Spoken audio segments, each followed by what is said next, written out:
Fabulous. Well, welcome everybody to our state network webinar. As Keon mentioned, we are using a new system, so please excuse we may have a few glitches here and there as we're trying to figure it out.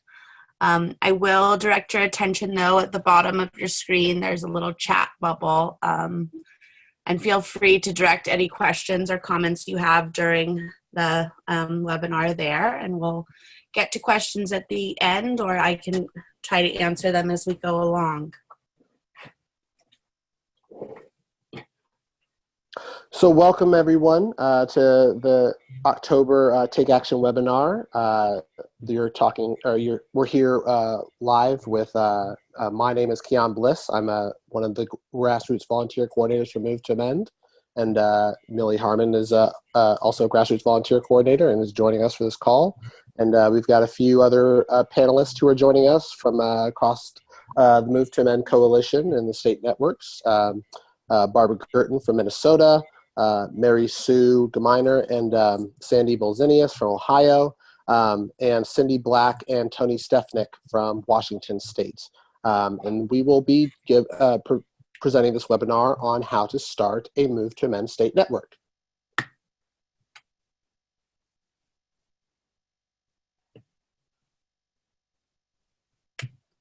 If you do have any difficulties during this process, there is an email support address there. However, we would request that you'd let us know if you're having problems as well, since the system is new for us, and we can try to tackle those as easily as possible.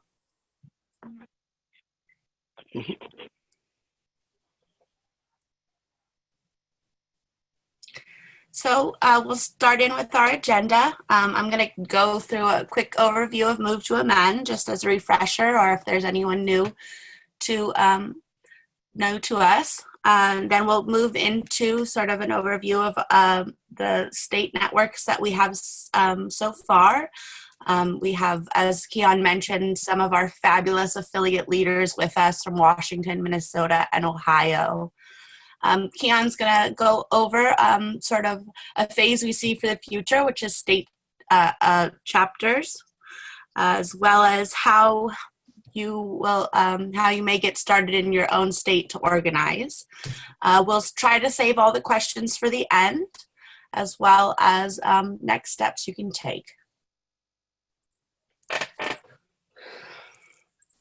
So the mission for us here at Move to Amend is we're a coalition of hundreds of organizations and hundreds of thousands of individuals committed to social justice and economic justice, ending corporate rule and building a vibrant democracy that is genuinely accountable to the people, not corporate interests.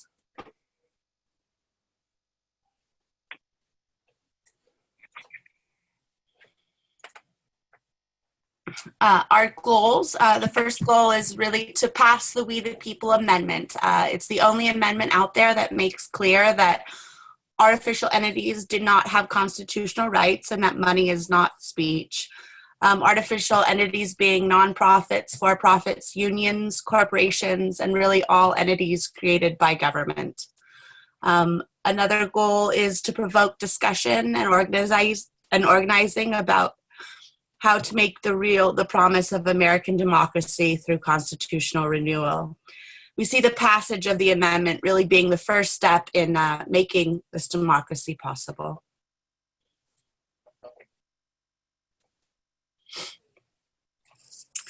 Going over our principles and values. First off, anti-oppression and solidarity organizing.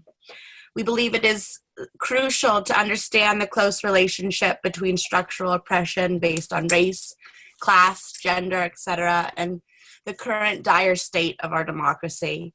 Move to Amend really recognizes that people most affected by corporate rule are the voices that need to be heard the most, and that those voices have been typically excluded throughout history.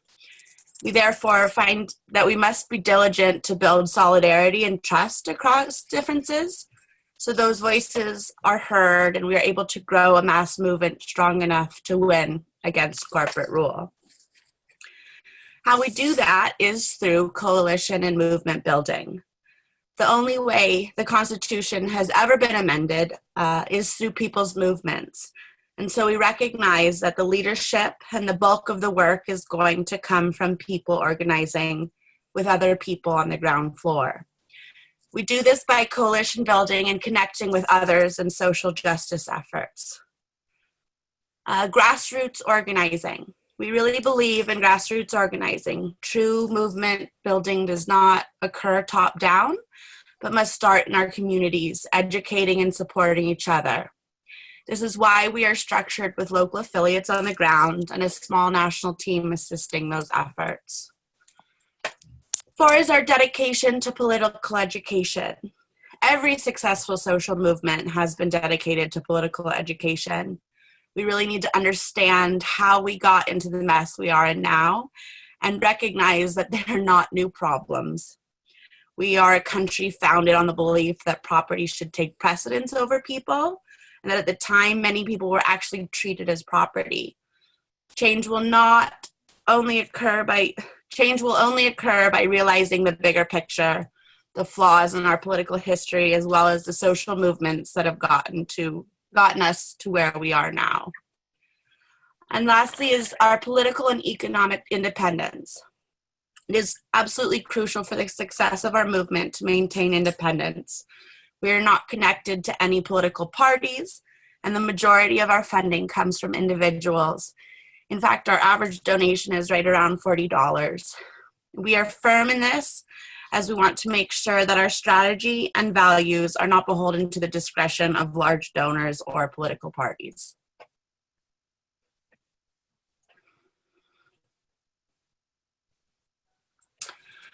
So there's 2 ways to go about amending the Constitution. First is to go through Congress, which would require 2/3 of both houses passing an amendment resolution. Then 3/4 of the states must ratify this. The other way is the Constitutional Convention. This requires 2/3 of state legislatures call for a convention to propose the amendment. And then again, 3/4 of the states must ratify. At Move to Amend, we don't really have a strong opinion of which needs to be employed. There are pros and cons to both. However, the reality is that the Constitution has only ever been amended through Congress. And so in thinking in terms of meeting people where they are, most Americans think of amending the Constitution through Congress. Therefore, we do not think that it is really strategic to call for a convention without first trying to go through Congress. Not to take the option of a convention off the table, and certainly keeping it in mind as a threat to use as leverage to go through Congress first. And with that, I'm going to turn it over to Keon, and he's going to talk a little bit more about strategy and our structure. Thanks, Millie. Some of you already know Move to Amend over the last few years has actually developed a strategic plan in order to pass the We the People Amendment within the next 9 years and hopefully get through the ratification process. We've been active for the last 7 years, and over time, our primary target has always been U.S. citizens and the American people, not just Congress, because these, like starting, as Millie said, from the ground up within local communities, mobilizing them to take action is the only way that we see being able to build a movement powerful enough to make the demand of amending the U.S. Constitution.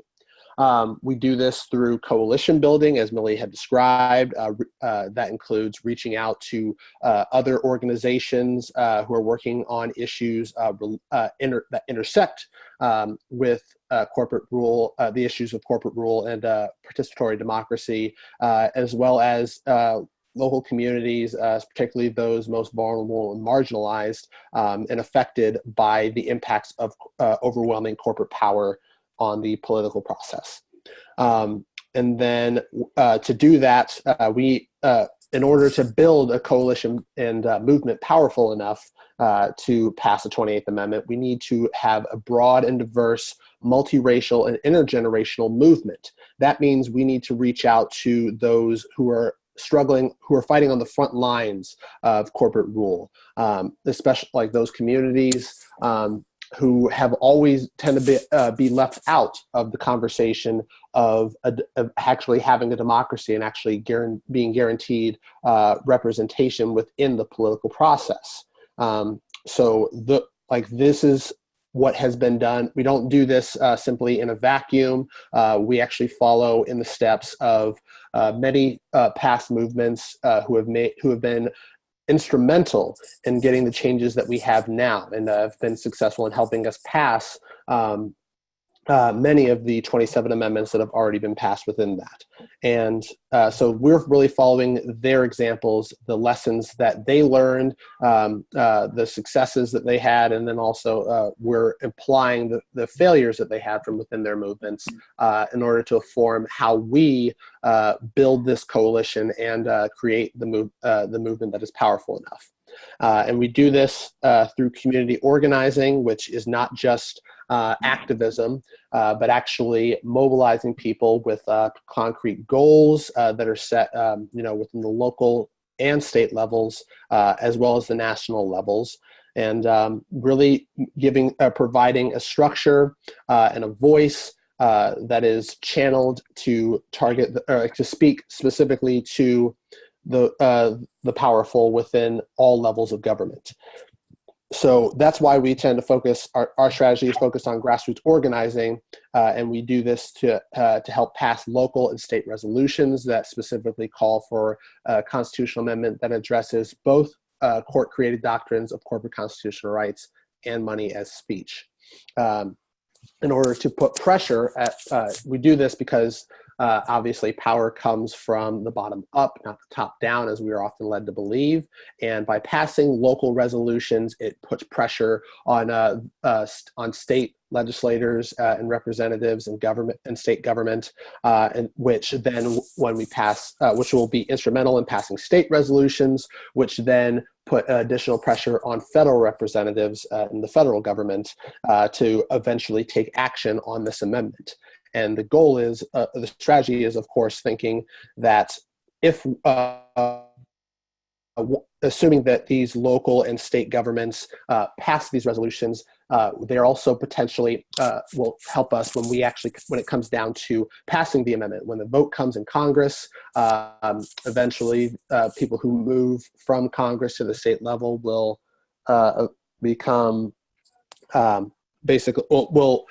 those who move from state level government to the federal government will be in a position to vote on this amendment. And then when it is going back to the states for ratification, those who voted for these resolutions and help pass these resolutions at the local level will be in positions of state government, where they will be able to help pass them through the state legislatures, or maybe even be delegates at a constitutional convention should that come to pass.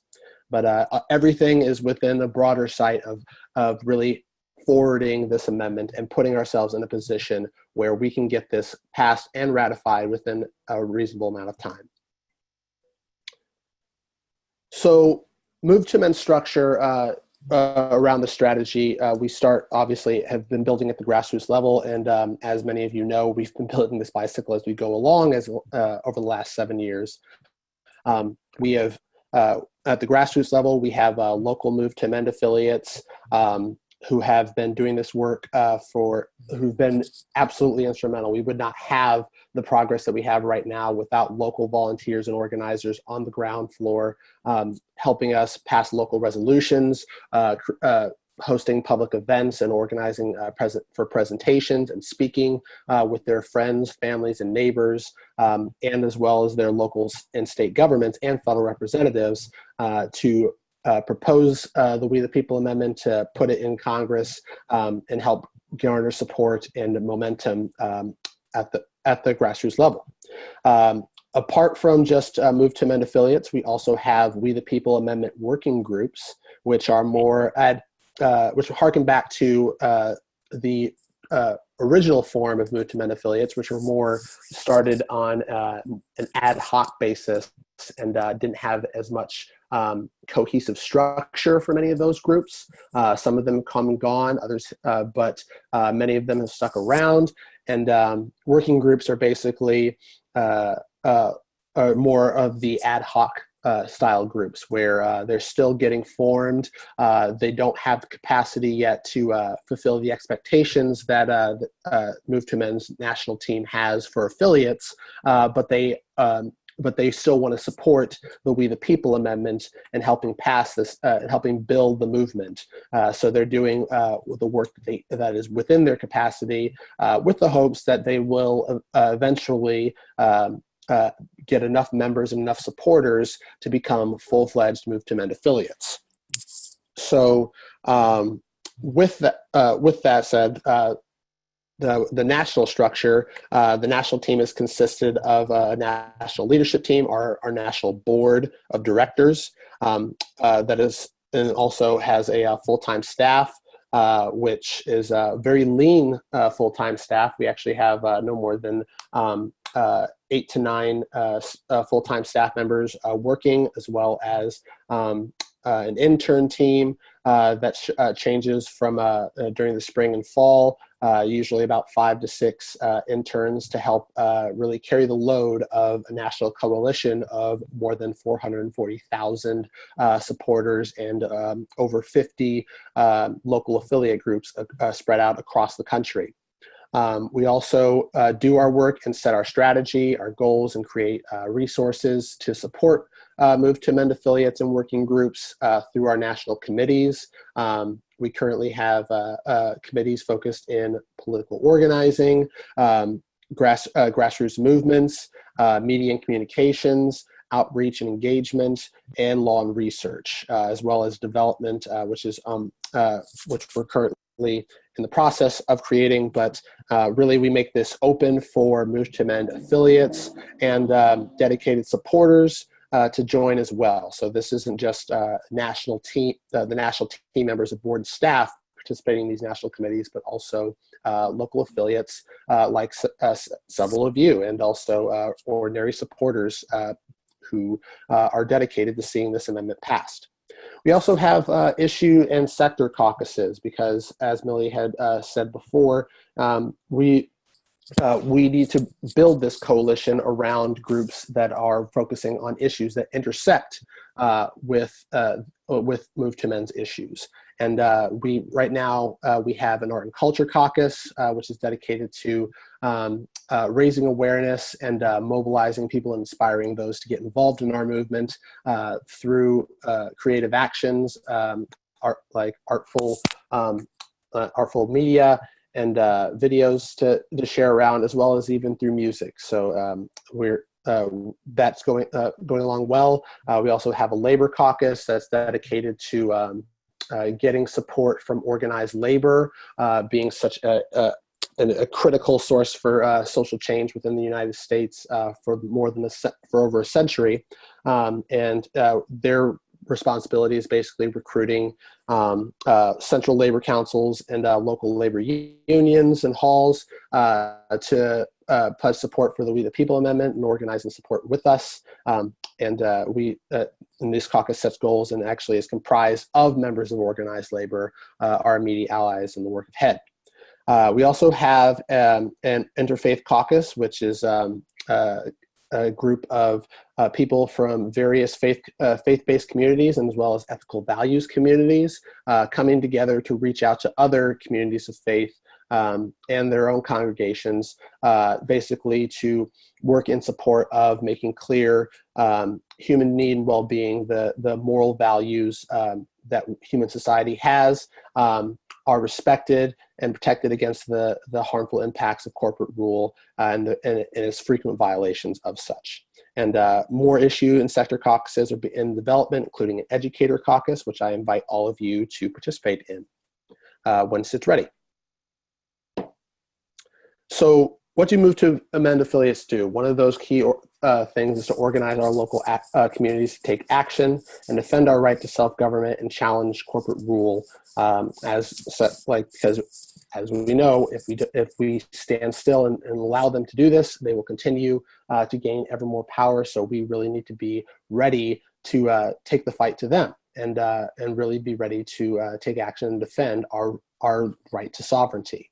We the people rule, not corporations. We also, Move to Amend affiliates also raise awareness of Move to Amend, the We the People amendments, and issues of participatory democracy and how they intersect with every issue that we care about. Through our neighbors, our elected officials, basically telling them and providing presentations about the nature of corporate rule and the impacts of corporate constitutional rights and money as political speech within the issues that communities care about. They're also responsible for much of our lobbying work at the local, state, and federal levels. Lobbying officials to pass resolutions in support of an amendment that addresses both court-created doctrines and supports the We the People amendment, the only amendment in Congress that would make clear corporations are not people and that money is not speech. So moving into what Move to Amend state networks are. State networks are basically informal coalitions between local Move to Amend affiliates within each state. There is no real set criteria in which they came about. As you'll learn, many of the Move to Amend state networks developed along different paths, have different structures, but they all more or less meet one or more of the following criteria. They have regular communications between each other, and also have a national representative who participates in regular conference calls that they might schedule, and this can be anywhere from monthly calls to bi-monthly calls, but basically having regular communications between multiple affiliates within each state. They also organize annual and semi-annual gatherings where affiliate organizers and coordinators meet in person to discuss state strategy or coordinate along local, state, or national campaigns in support of one another. And really, I mean, this has been coordination that involves one or more state, local, or national actions, events, or campaigns, such as Washington's I-735 campaign, which we'll go over, or even passing state-level resolutions. They've also demonstrated capacity to support new affiliates who have gone through the affiliation process, as well as prospective working groups and those individuals who hope to create local affiliates within their communities. And then they also come together to decide what goals they want to set at the state level for all affiliates to help work together to complete. And they just decide this through a democratic process, not all the same, but generally it's done through consensus amongst affiliates. So with that set out, I'm going to give the conversation over to some of our state level or state network coordinators in Washington State. Cindy Black and Tony Stefnik will explain how they helped develop the Washington State Network, which was the WAMEN Coalition, which eventually became Fixed Democracy First. And Cindy and Tony, I'll let you take it away.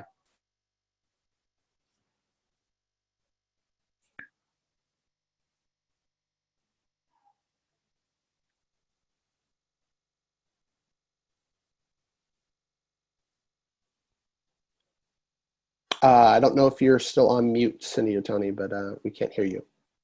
Okay, how about now? Yep. All right, sorry about that. Okay, I'll go ahead and start, Tony, and just fill him in on the background. She can jump in there. So basically what happened is after Citizens United, a group of citizens and individuals and some groups got together and were concerned about what was going on with that decision and the effects it had, and slowly became WAMEN, the Washington Coalition to Amend the Constitution. And with WAMEN, there was quite a few of MTA affiliates and some other groups. So that was a real coalition effort.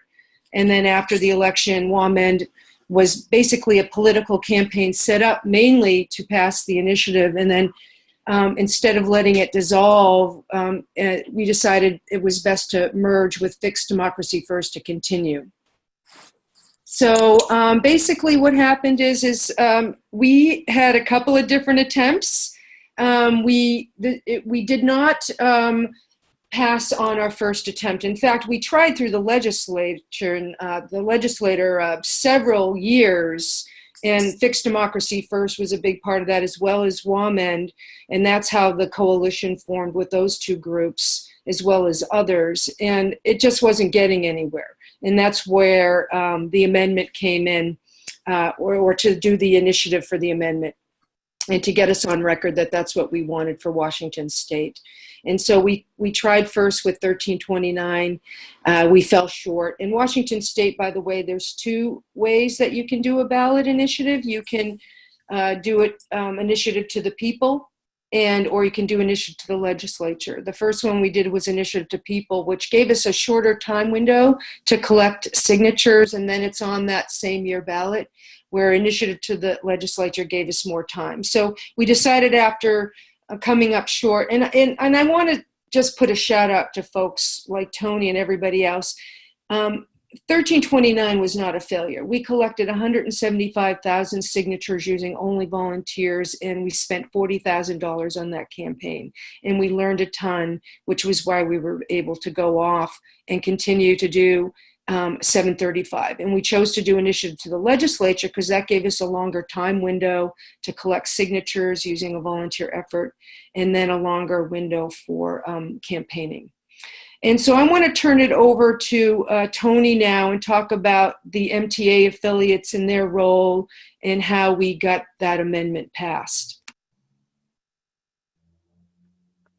Hey, well, yeah, we had at the beginning a few very strong Move to Amend affiliates who were working hard to get resolutions passed at the local level, and that helped us to build capacity throughout the state. Port Townsend, Jefferson County being one of our strongest groups, but we had a really strong group over in Spokane, which is on the opposite side of the state. So we had an advantage there in that our Move to Amend affiliates weren't all clustered. I can't say enough about trying to get folks from all over the state for more balance. I'm sure this varies by state to state, but you know, here in Washington State, we've got Seattle is our big urban area, and we didn't want this to be a Seattle only type of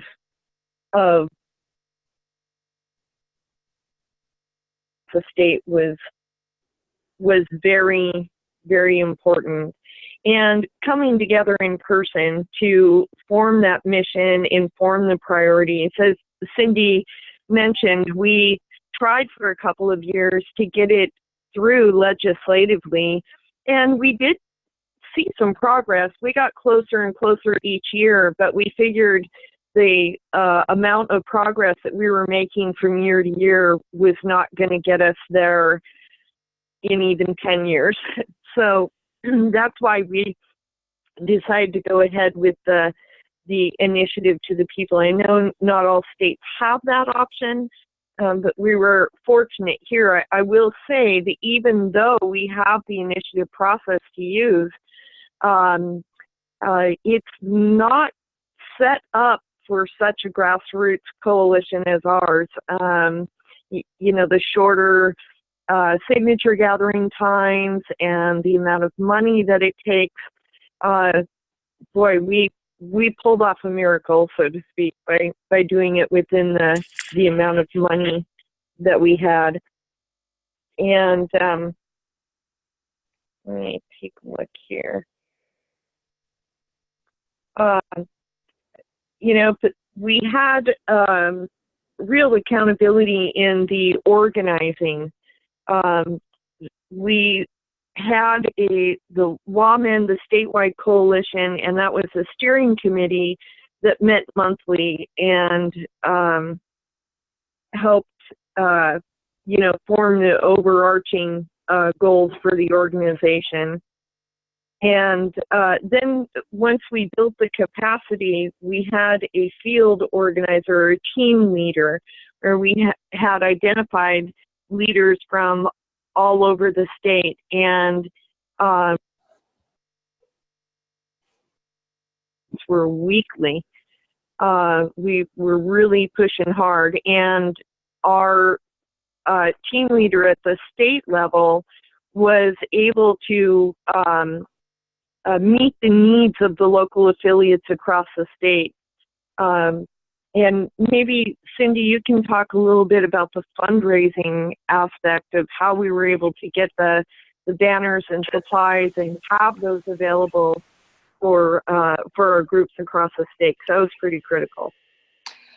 Yeah, as Tony mentioned, it was a very low budget grassroots campaign. And in fact, when you look at some of the numbers, the amount of money that we raised over, and it was a 2-year campaign, the 735, that was successful, because it's the first year you're gathering signatures and then the second year. So it's about a little under a year gathering and then a little under a year for the election campaign. And for a statewide effort, WAMN spent just a little bit over $500,000 for 2 years. And in a statewide initiative, when you looked at the graph, it showed that we were so small. Like the next effort was like over almost 2 million. So that just shows you in comparison. And that was the lowest one out of the other ones. The other ones were up, were in the like 3 and 4 million range. And so it just shows you that we did it with a little bit of money. And a lot of grassroots effort. I just want to mention, like Tony said, one of the ways we organized is we had weekly phone calls amongst our team captains around the state, and most of those folks were heading up the MTA chapters in their area. And then we were able to coordinate volunteers through that effort, be able to get materials out, coordinate efforts with that, fundraise, because most of our money came from those folks too. Not only did those people, collected signatures for us, and did everything else, they also were a big part of the money we raised. And so we just had a grassroots effort. We would like hand things off and get them delivered around the state. It was a real team effort. And we did have some money for staff, so we had a small paid staff, and that's how I came on at the end. I was a volunteer for about 2.5 years before I decided to give up my small business I was running and do this full time. And so that's the kind of commitment I think our whole organization had, is that there was real dedication. And I just want to make a little observation that all the calls or all the leaders tonight that are presenting are all women. So I just want to give a big shout out to the women out there that are leading a lot of these efforts around the country. And in fact, they were basically the majority of who led the WAMN. We had men on our team, but the women were mostly doing most of the signature gathering and the day-to-day work. And so I just want to give a big shout out to all the women out there in our organization and out there that's leading the way on a lot of this. Tony, did you want to add anything else? I'm not sure if we're taking any questions. Oh yeah, we're going to talk a little bit about the lessons learned, which is really good. The coalition building, boy, that is, like Tony mentioned earlier, building our allies, getting in there early. That first effort that we did with 1329 really helped us be successful for the next round. We also tried to get a lot of endorsements for people that were either candidates running for office or elected officials or organizations, which gave us more clout. And we wanted to have a lot of different types of voices. Tony mentioned that we had a really strong group out in Spokane, and we didn't have as strong efforts in everywhere around the state, but those areas that we did have good ground support and good volunteers, that we won. We won significantly. And a good rule of thumb to know is that in all campaigns that have been my experience, and it's kind of a rough estimate, but about 20% of your volunteers do about 80% of the work. and they're the ones out there. One example is our top signature gatherer. We ended up collecting a total of 333,000 signatures to qualify, and one volunteer alone, she collected 21,000 signatures by herself. And talk about dedication. She was out there day in, day out, throughout the entire year collecting signatures, and we could have not have done it without people like her. I see a question in the thing about affiliates throughout Washington State. I think at the time of the height of the campaign, Tony, about how many? I would say we probably had about maybe 10 to 12 affiliates.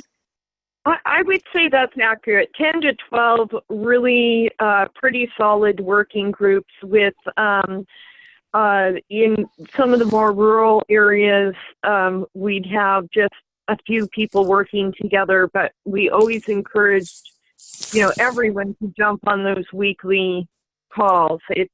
Those weekly calls helped create continuity and connection with the groups around the state who were working so hard, but also some accountability too, so that everyone was sharing what they were doing from week to week.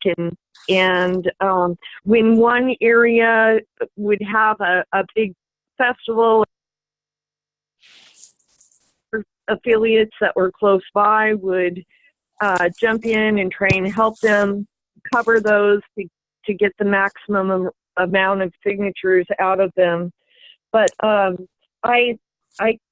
couple of things that are on our lessons learned that I just wanted to touch on real quickly was the language portion of it. We did have a significant amount of our group that really was just kind of wavering on the language, and our people are the folks on the ground. Of course, us who are involved with Move to Amend and affiliate work, we're all about that corporate personhood aspect of it.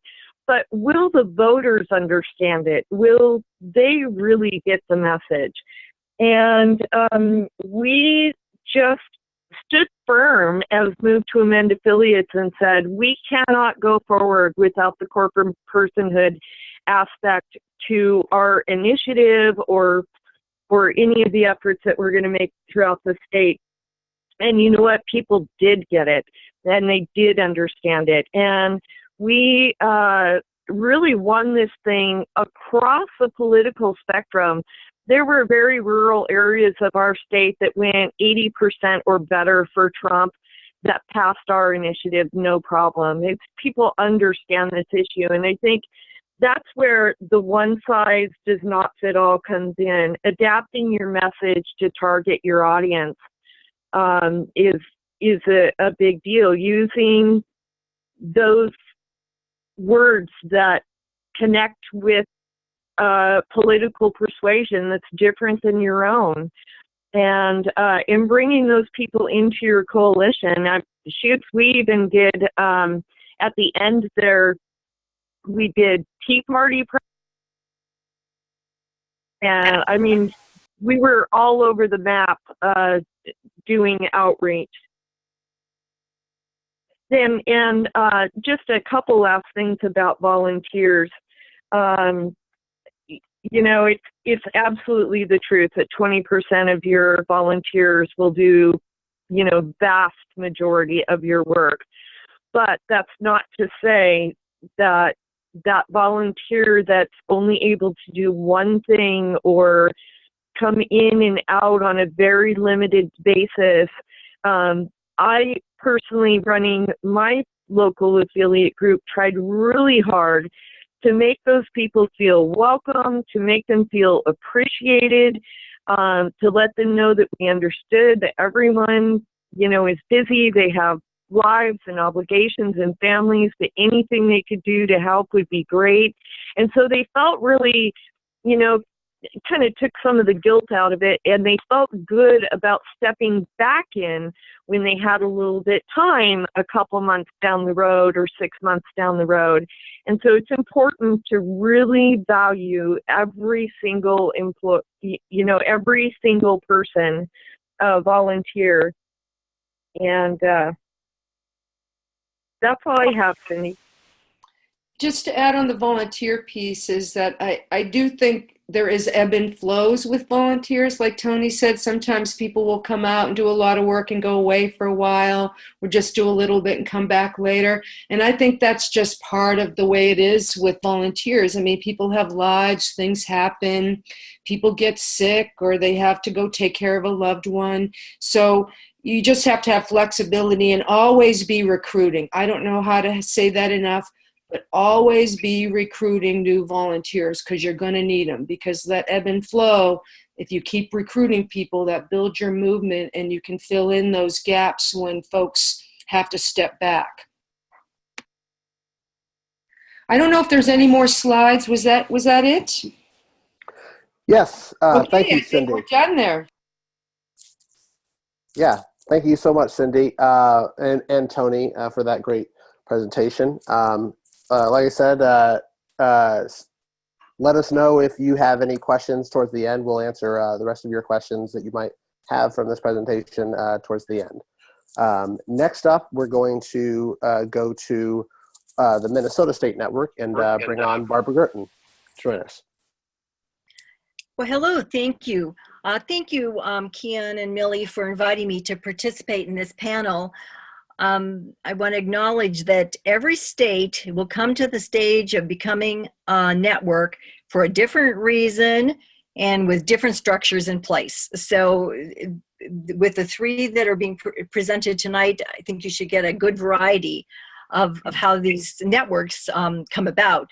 So ours was started specifically in July of 2014. And at that point, we had 5 affiliates in place, and David Cobb was in town, and we had organized a joint meeting where we had representatives from each of those 5 affiliates. And at the end of the day, we had co-chairs and we had activities and tasks for an action plan. But leading up to that, so prior to July of 2014, we did have a structure in place, and that was due to the fact that we had a bill in our state legislature asking Congress to pass amendment language. And it had gone through the first legislative cycle, 2013 and 14, and passed in our state Senate, but not in our House.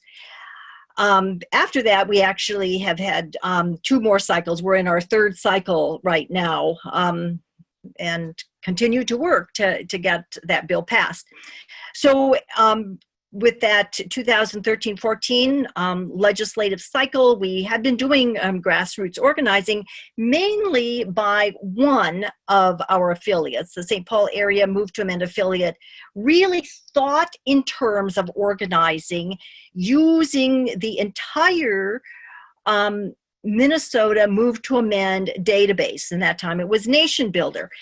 And we worked to set up in Nation Builder groups for each of our House districts. So we have 67 Senate districts and 134 House districts.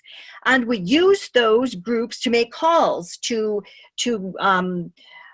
Move to Amend petition signers as constituents, of course, of our state representatives and senators, asking them to contact them and ask them to sponsor the bill or vote for the bill when it came up to a committee they were in. So we were doing some grassroots organizing using Nation Builder groups prior to the time that David came in 2014. Next slide, please. So with that in place, our action plan then did include starting new affiliates. And so we had the entire state mapped out into 8 areas. 5 were already affiliates, having 8 to 12 House districts, with the exception in the Twin Cities of Minneapolis and St. Paul.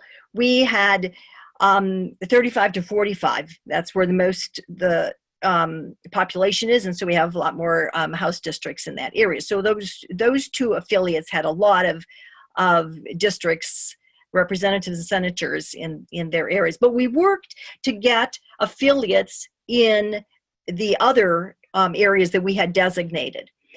Now we're using hive groups, and to go back to Nation Builder, those groups were all set up around zip codes. So I don't know how other states are set up, but ours, in order to know which constituents are in which House district, you can find a list of zip codes. So we organized by the groups by zip codes. And then we had our action plans. We developed 3 action plans: a legislative action plan, an outreach to get more people to sign the petition, more people involved, and we had the affiliate development action plan. And in order to get these other areas on board as affiliates or working groups, we had volunteers who were willing to travel, not many, but we had a few, and we would send out, because we had each of these proposed affiliate areas, I'm talking now about the ones that were proposed, in order to get people to come to those meetings, we would send out an e-blast to the folks in those areas, and we would show legalized democracy, we would show, we would come and talk about our Minnesota bill, about how we were organizing, and also to get people there as we were doing the grassroots organizing, making phone calls to our base in all the different House districts. We would ask, would they be interested in having a meeting in their area? And so in our western part of the state, we found a number of people who were really interested in meeting. And so we've had a few meetings up there. It's not come yet to the point of forming an affiliate, and we're at that point that place in our state. Fargo, North Dakota, is right across the river, and they have the bigger population. So we're sort of in that area becoming a Minnesota, North Dakota group, or they will probably become that. And then using Hive to make announcements so that everybody in our state who has email or is using email to get the national news is now getting state news. So we're using Hive in that way. Not often enough, but it's set up so that we can do that. So the statewide, the next slide, please. So the statewide campaigns that we've had are Pledge to Amend. We have used that campaign in 2 House district election cycles. We've sent to every candidate in our 134 House districts, and then 1 Senate election cycle. So that would be the 67 districts there, all the candidates in those areas. And I think that really created a lot of an awareness, because we also followed up with constituents using our House groups, our groups that we had set up, asking them to contact the candidates. And then, of course, the state bill that I've talked about, we've been working on since 2013. And another that we had, it was very decided sort of on the spur of the moment, just weeks before our caucuses, that we would put our caucus resolution out there. And that was one that we got out to our Move to Amend base through, that time it was Nation Builder. And it was quite successful. People were, yes, this is great, we'll take it. And in some of the caucuses, our resolution, people stood and cheered and standing ovations. So it was very well received. The one thing that's probably very unique that we have developed is our statewide media plan and tool. So it's been a lot of work, but for all 134 of our House districts, we have put together, it's a fact sheet or an information sheet to engage constituents, to get responses from candidates, and to inform the local media. We've been very, very weak in getting the word out to media. So we want to enhance that. So this fact sheet lists the candidates, their email, their phone number, their address for both the House and the Senate. It notes in there whether they've signed the pledge to amend already, whether they co-sponsored the bill in the past. So it'll give constituents some background information. Then we make phone calls to those House district groups, and we identify constituents who will call the candidates and follow up. Did they get the pledge to amend form? Do they remember it? Have they filled it in? Could they please and give their own personal reason why they think it's important that they get behind this? And we provide them with a script, what they should say when they call the candidate.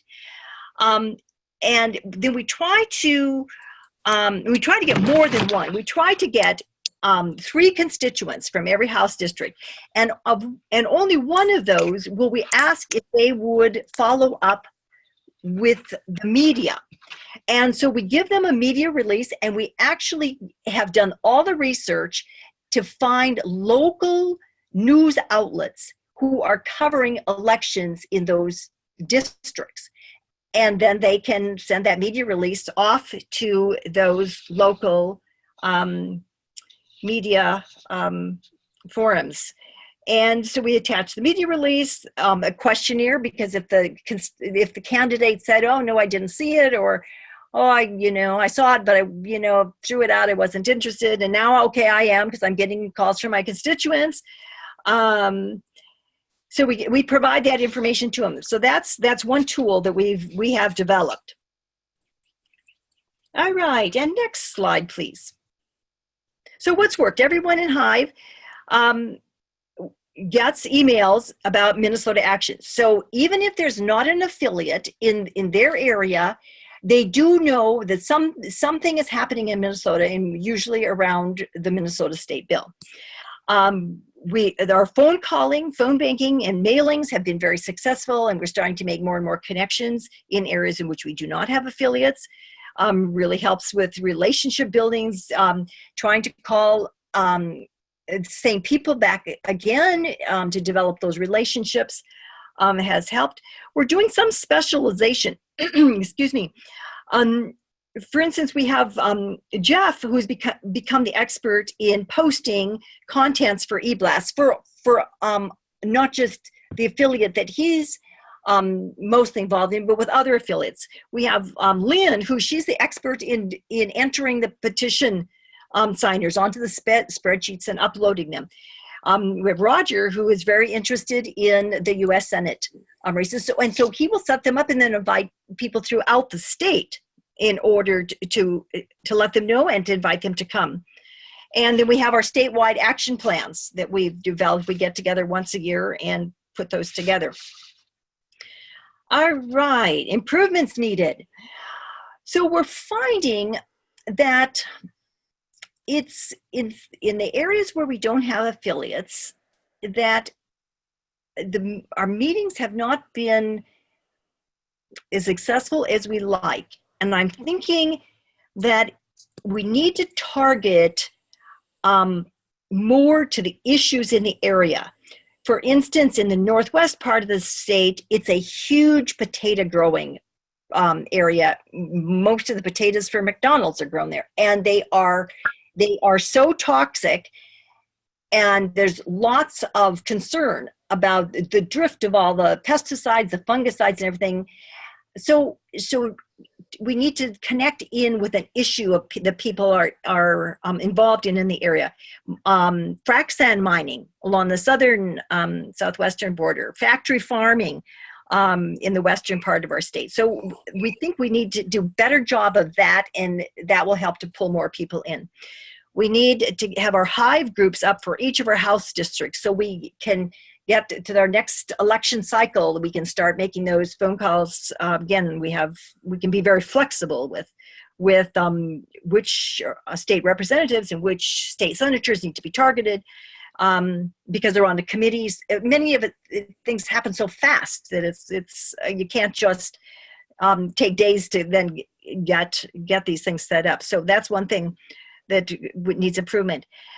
And the other thing we're finding is I think it's the age of the people that are really involved, but so many people have had to pull back because of health reasons. Unfortunate. And that has happened in 3 of our areas. And so right now we're waiting for people to recover, get back on their feet and get going again.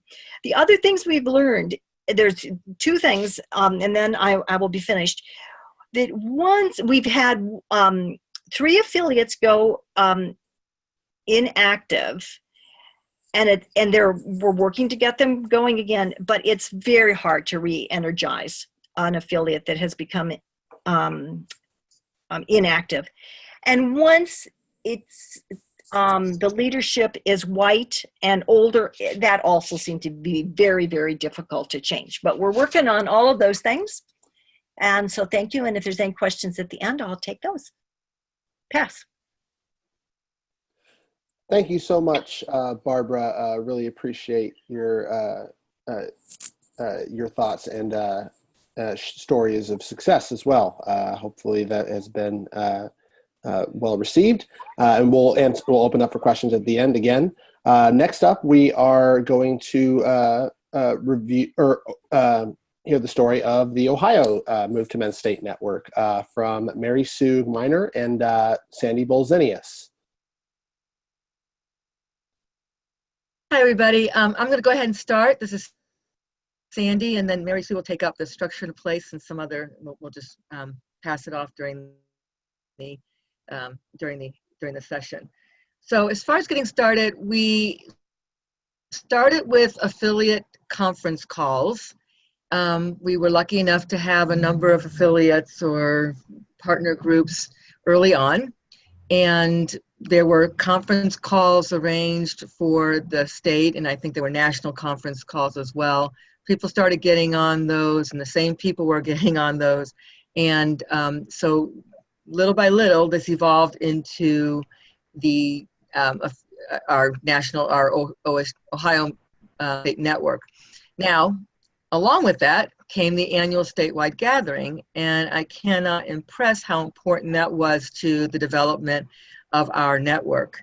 That came early on, I think about 4 years ago, and we had everybody from the state came. All the members or a lot of the members came, and each one has been highly successful. And we also arranged during the first one for voting. So we had elections for the coordinating committee, which was part of the state network, people who would guide and be the state conduits for the rest of the members. And so that's where we are now. So I would say it was very organic as to how our state network evolved. Mary Sue, do you want to take the next part? So the structure now of the coordinating committee, if you back up, the structure now of the coordinating committee is that we have 9 members. They serve 3-year terms with 3 new people elected each year. And 2 of our members are from outside of Move to Amend. I mean, they belong to Move to Amend, but they're affiliated more closely with other organizations. So they're kind of supporting organizations. And there are organizers in those organizations. So their input has been really helpful. We have monthly calls, and we try to get together a couple times a year in person, just within the 9-member committees. And then we also have subcommittees for media, for outreach, for education, and for legislation. And those have been more and less successful. Sometimes they seem to be going strong, and other times not much is happening. So kind of depends on who's leading the committee at the time as to how effective those have been. And I'll pass it back to Sandy.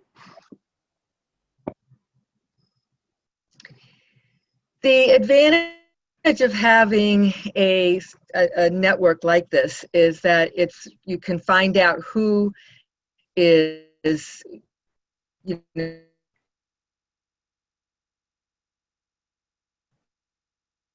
where there's a lot of affiliates and where there are not, but do something about it. So one of the things that we do, as Mary Sue just mentioned, is that we have actually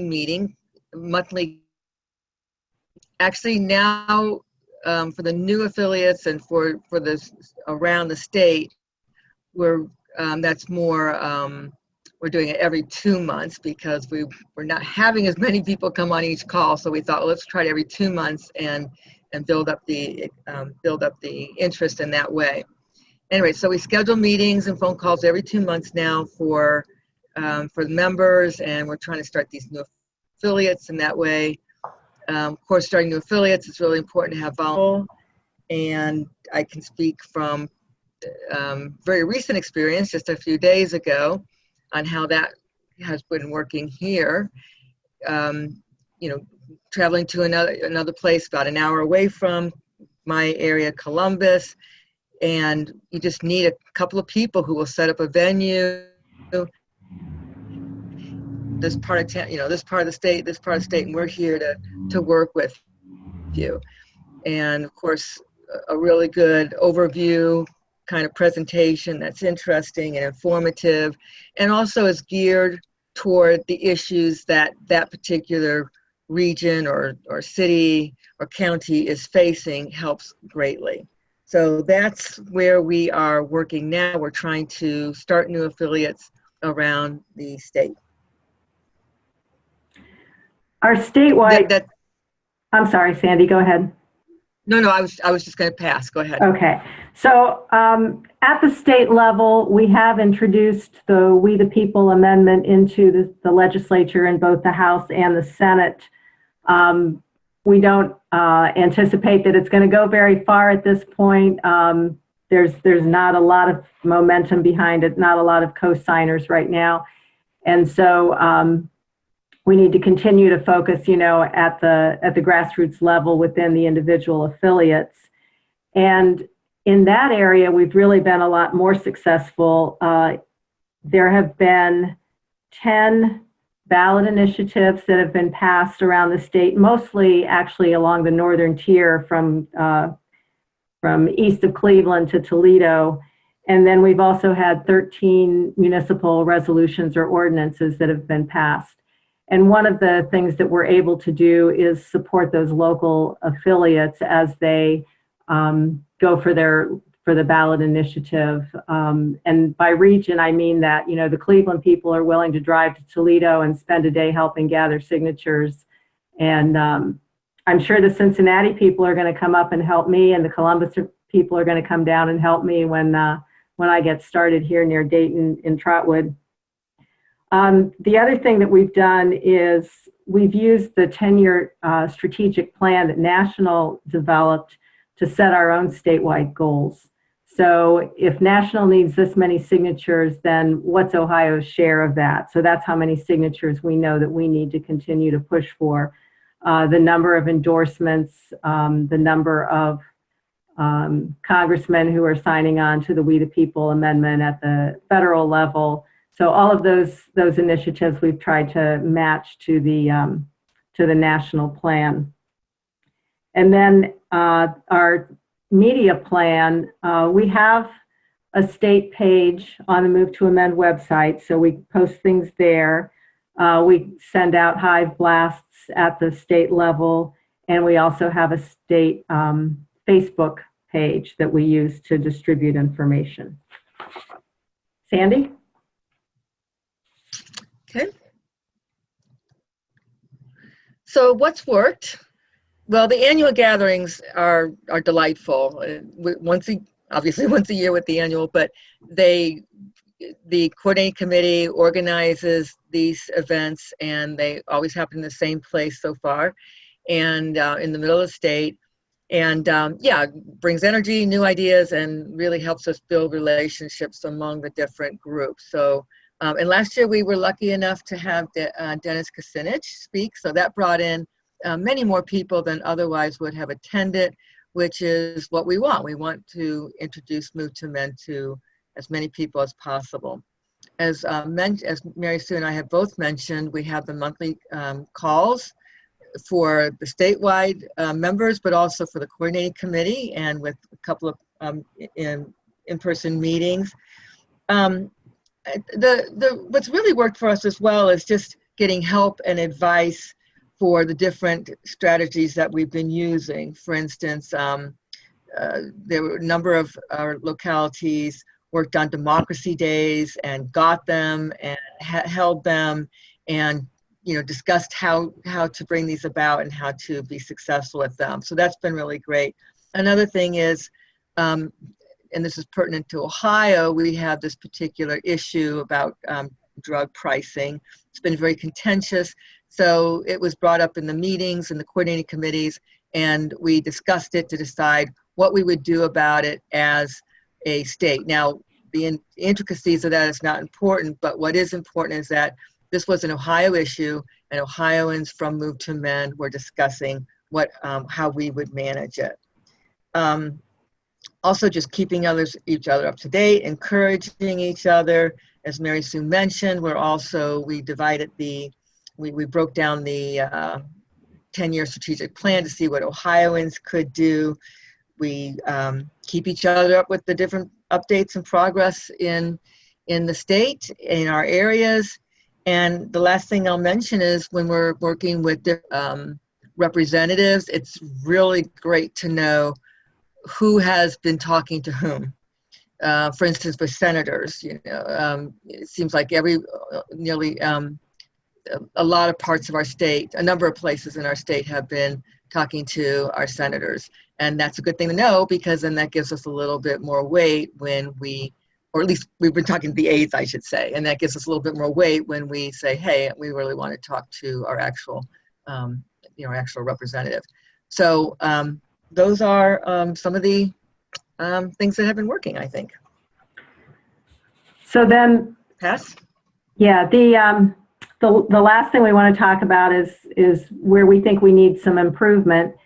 And one of the things that I wanted to put down was that we really don't have the written procedures or bylaws that we need. So we've always had kind of a very fluid decision-making process. If this doesn't work, we'll try something out, and we continue to move through that, which has served us well until we had what I would call a fairly significant conflict, and that was as Sandy mentioned, as our position on relevant issues. What if we don't all agree on what that position is? How do we navigate that? How do we really make that decision and make sure that that everybody's voice is heard and so on? Do we want to rely on consensus?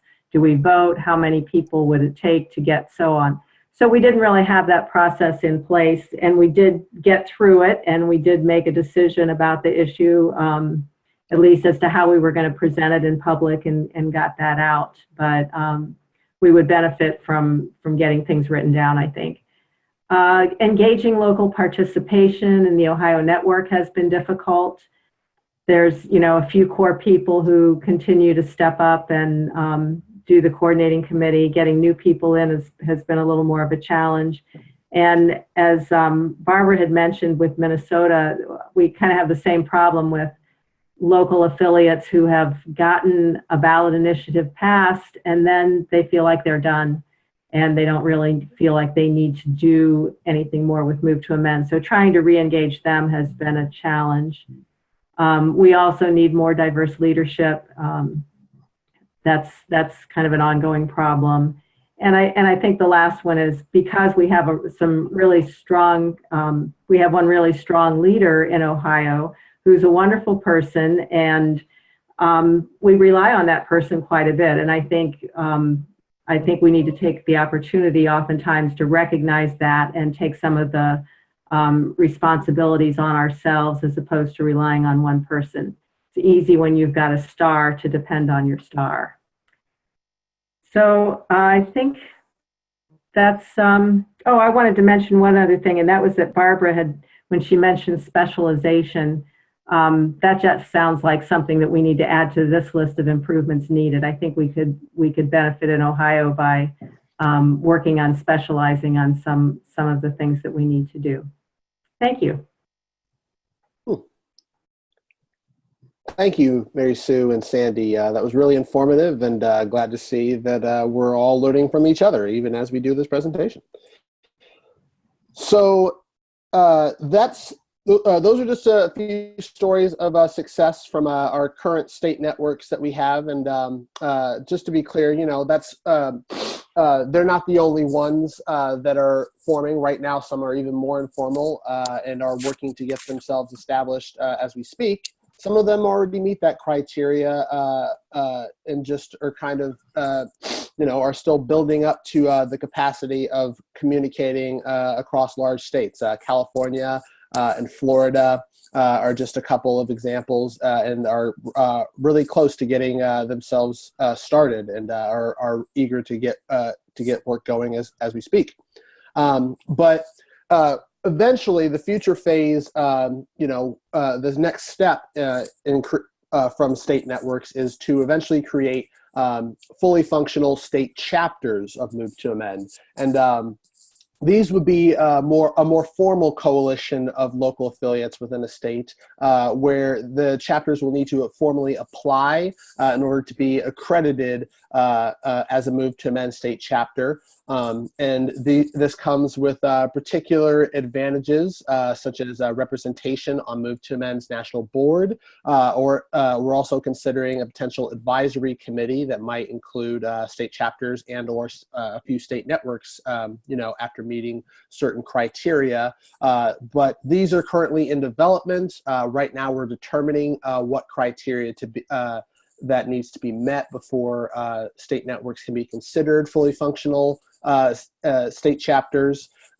within their states, these including a democratic decision-making process and structure where all members or all communities are represented within the local affiliate, within each affiliate's reach, and that they're also sustainable and responsible on their own financially, and are able to raise funds at a state level, independent of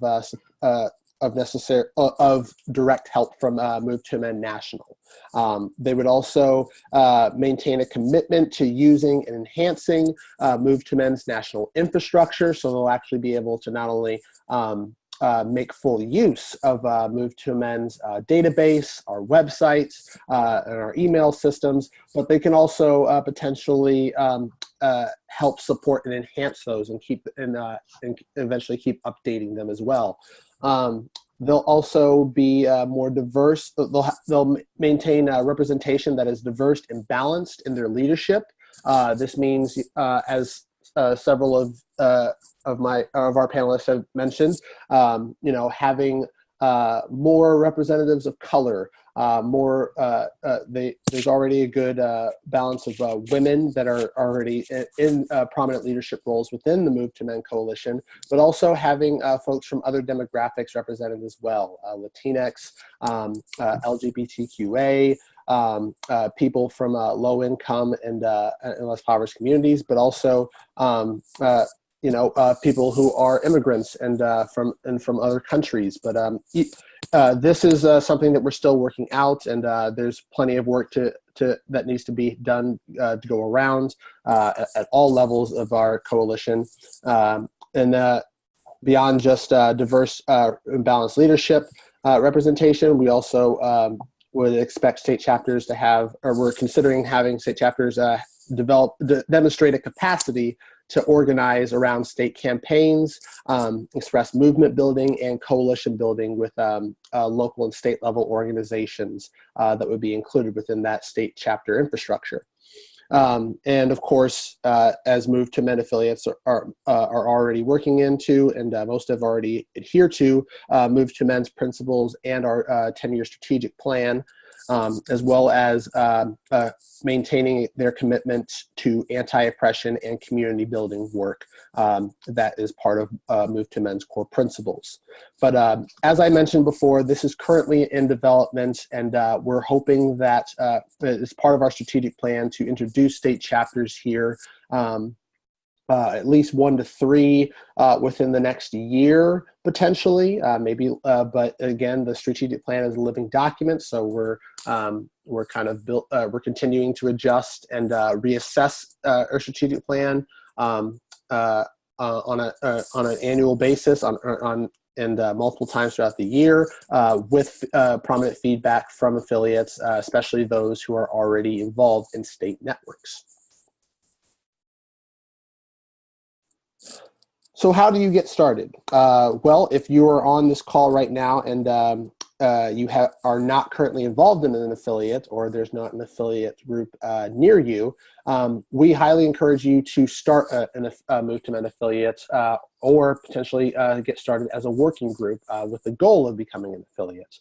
And there's many helpful links at the Move to Mend website on our Take Action Toolkit. If you, for instance, if you go to movetomend.org/start-group, you can find how to basically get an introductory meeting going and just get some folks in a room to talk about how you all can get involved at the local level with Move to Mend. As you go through that process, you'll want to also review our process for becoming an affiliate of Move to Mend. There are responsibilities that are associated with affiliation, as well as expectations between local affiliates and the national team. That goes both ways. And I highly recommend taking a look at our March 2017 webinar on how to start a Move to Mend affiliate. Which you can check out at our archive on our movetomend.org/webinars page, or just going into the toolkit and clicking on the category webinars. And of course, if you are part of the Move to Mend affiliate, I highly recommend connecting with other affiliates and working groups that are listed on the Move to Mend website in your state.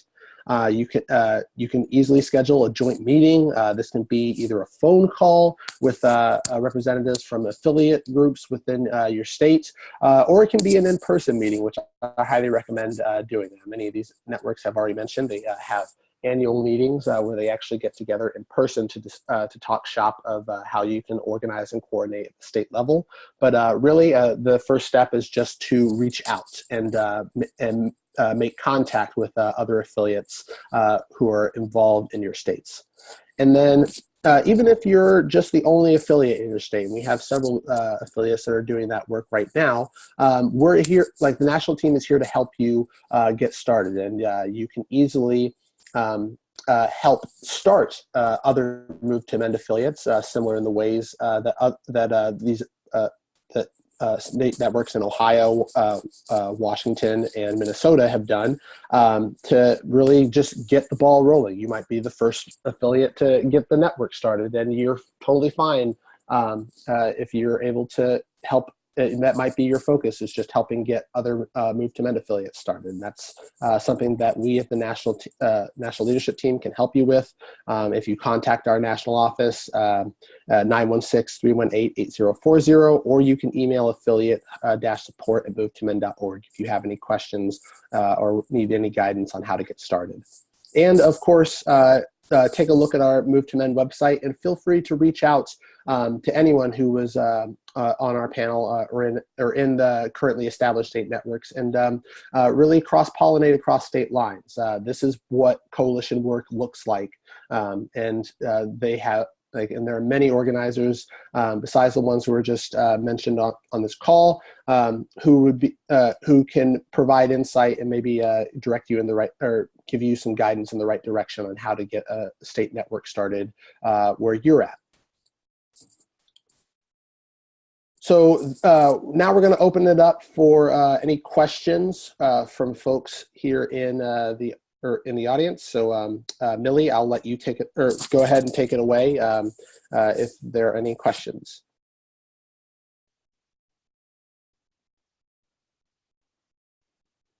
Well, there hasn't been any unanswered in our chat bar yet, but we encourage you all to chime in now if you have any.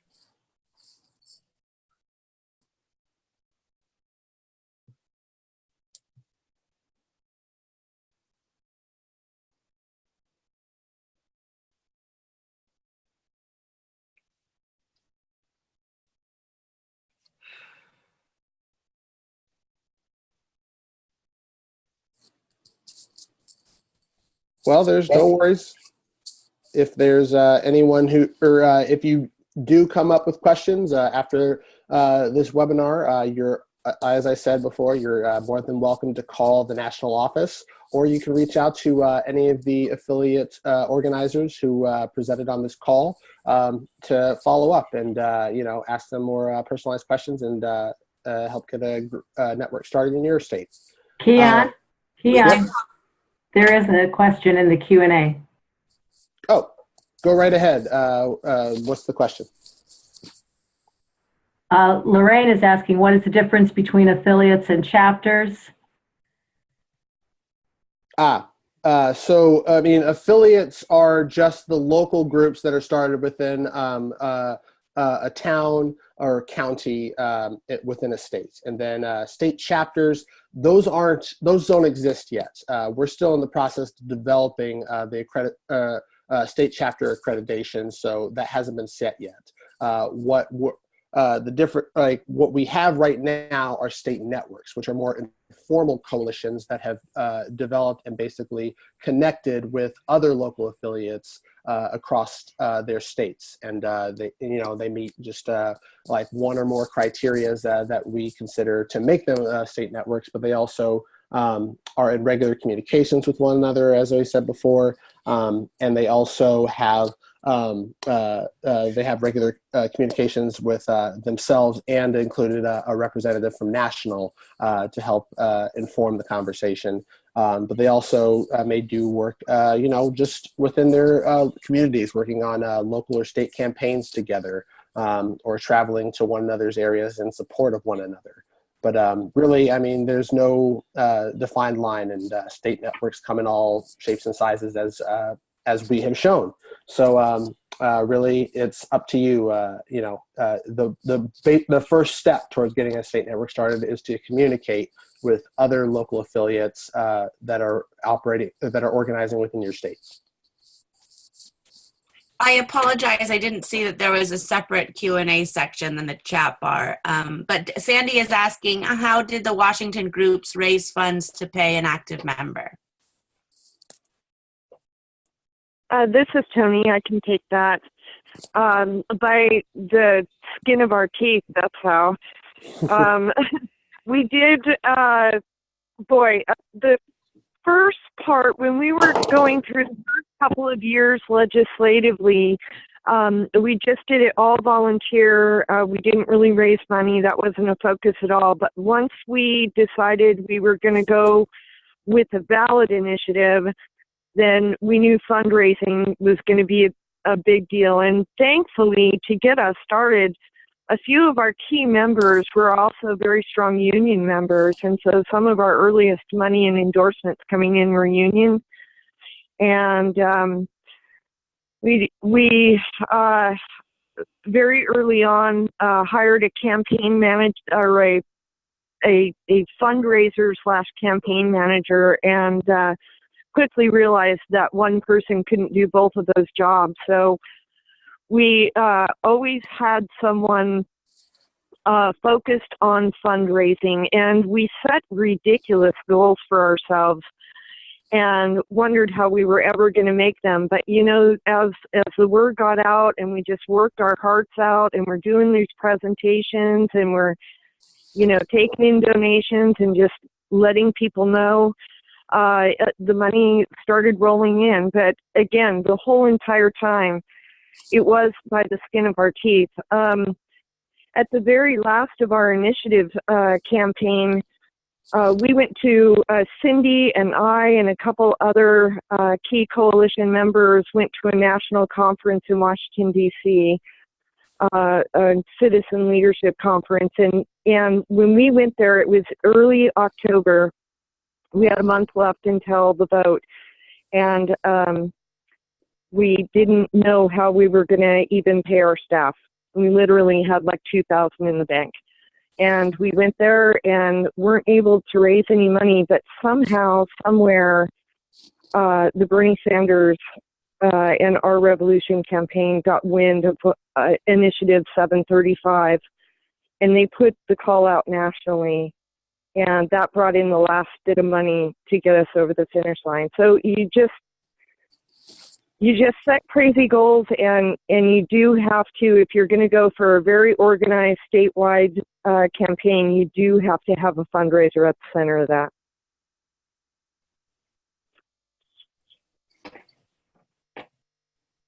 Thank you, Tony.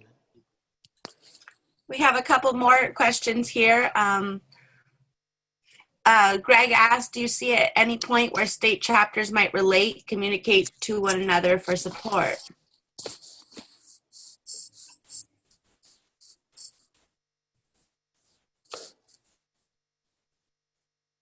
Well, go ahead. Well, I wasn't sure if that was for you or me or. No, that's for anyone within the state networks. Go right ahead.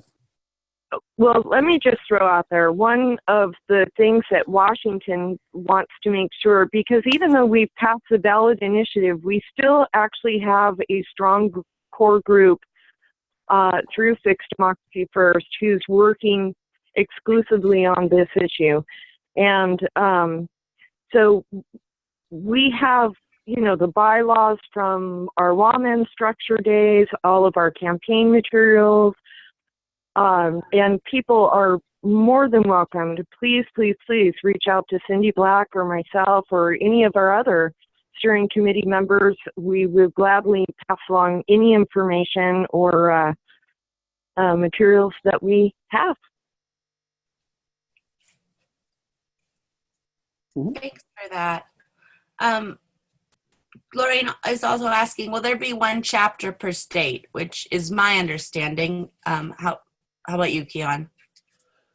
Yeah, I mean, generally speaking, how you get started in a state really is up to you. I mean, if you have capacity, some states obviously are very big, such as California is the largest state in the country.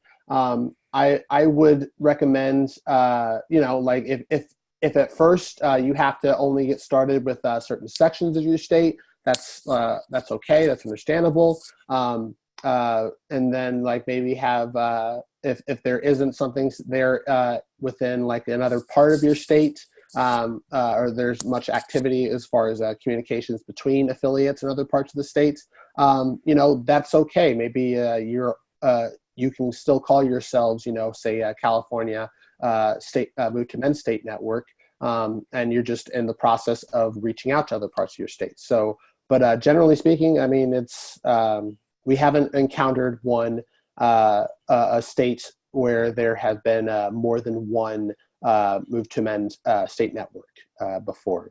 So, but yeah, it's really up to how you all on the ground organize around it. And we have a question from Karen, who's asking, how do we handle money at the local level? Are there guidelines, rules, reporting, record keeping? Good question. There are, if you actually go into the Move to Amend Take Action Toolkit, there's actually a specific category, I believe, that's focused exclusively around fundraising that have been developed by other affiliates who have done the same thing. Some affiliates are community organizations that haven't really been incorporated yet. Some have built the capacity to take that step or felt ready to take that step and become 501c3s or 501c4s, and those actually require require them to follow specific legal guidelines and declarations before they can start raising money or take on their own bank accounts. But really, I highly recommend taking a look at our Take Action Toolkit as far as learning some of the rules in place for starting to raise money. And some affiliates have gotten themselves started by just having, you know, kind of a personal piggy bank, so to speak, where somebody is in charge, like a treasurer is in charge of just keeping the money that they raise from donations at public events. Others have actually set up bank accounts specifically for their local affiliate groups. So it's really up to you all to determine what capacity you have for fundraising and how you want to save your money. Thanks, Keon. And we have another question. Lorraine is asking, what has been the effect of the Washington initiative?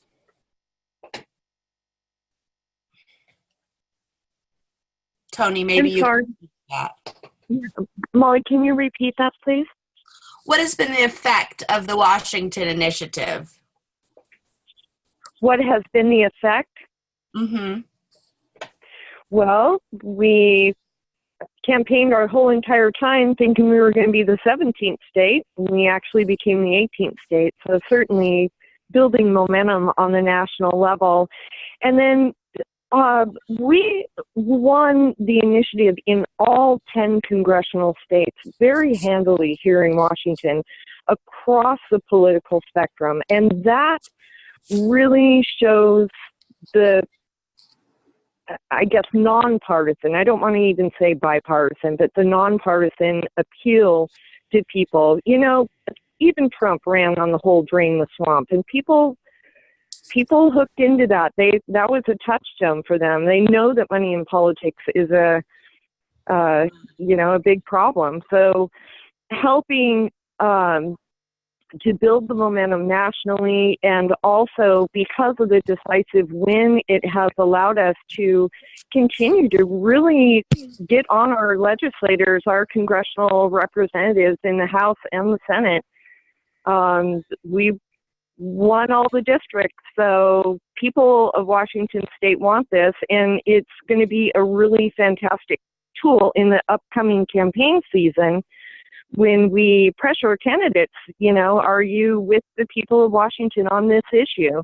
Because we've already had the vote, and we know how Washington voters feel about this. So, and then also passing the torch, continuing to, support or give any information or like I said, brochures or whatever we have had throughout our campaign, passing that torch along to any other states that are in need of that information, so that it doesn't just sit here and not go unused.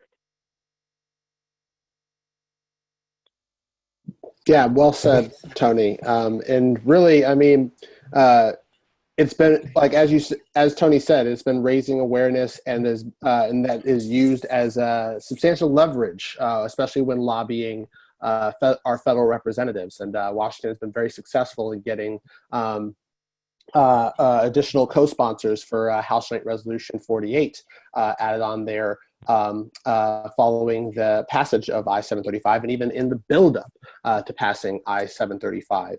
And here in California, too, that's been an instrumental impact when an entire state is on record as supporting a 28th Amendment to make clear corporations are not people and money is not speech. Here in California, there have been several folks from the Democratic Party who have stepped up to co-sponsor as well. And we're also continuing to get endorsements from other local organizations who participate or support those statewide campaigns. So really, it's just it's a tool. It's a powerful tool to pressure our elected officials at all levels of government that this is a national movement, that their constituents want them to stand up and defend local sovereignty on behalf of their people. And really just to raise awareness and let folks know that there's a coalition and there's and organizations out there working to make this clear and really bring power back to the people.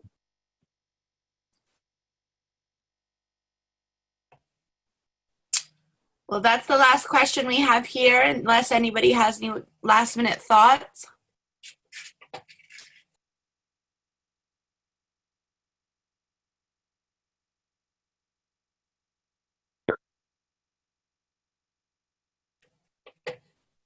Alrighty, then I really want to thank everyone for participating, and especially to our other presenters who gave their experience.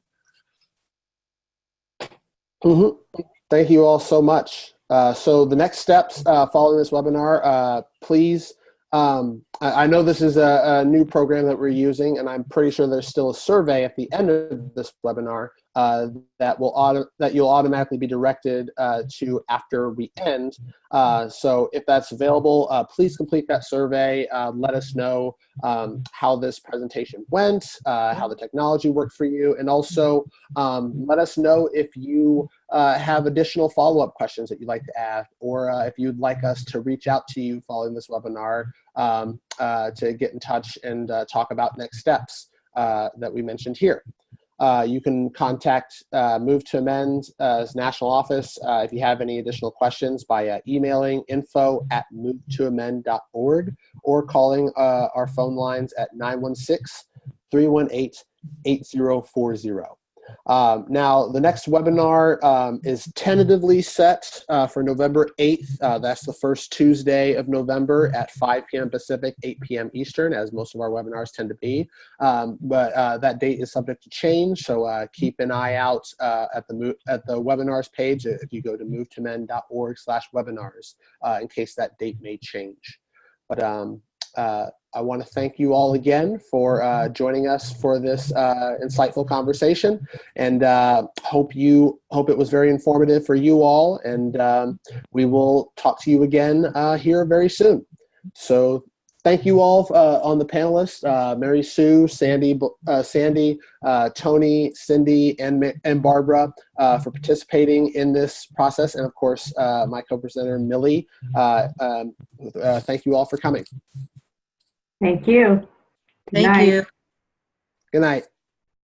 Thanks, Keon. Thanks, everybody. Bye-bye.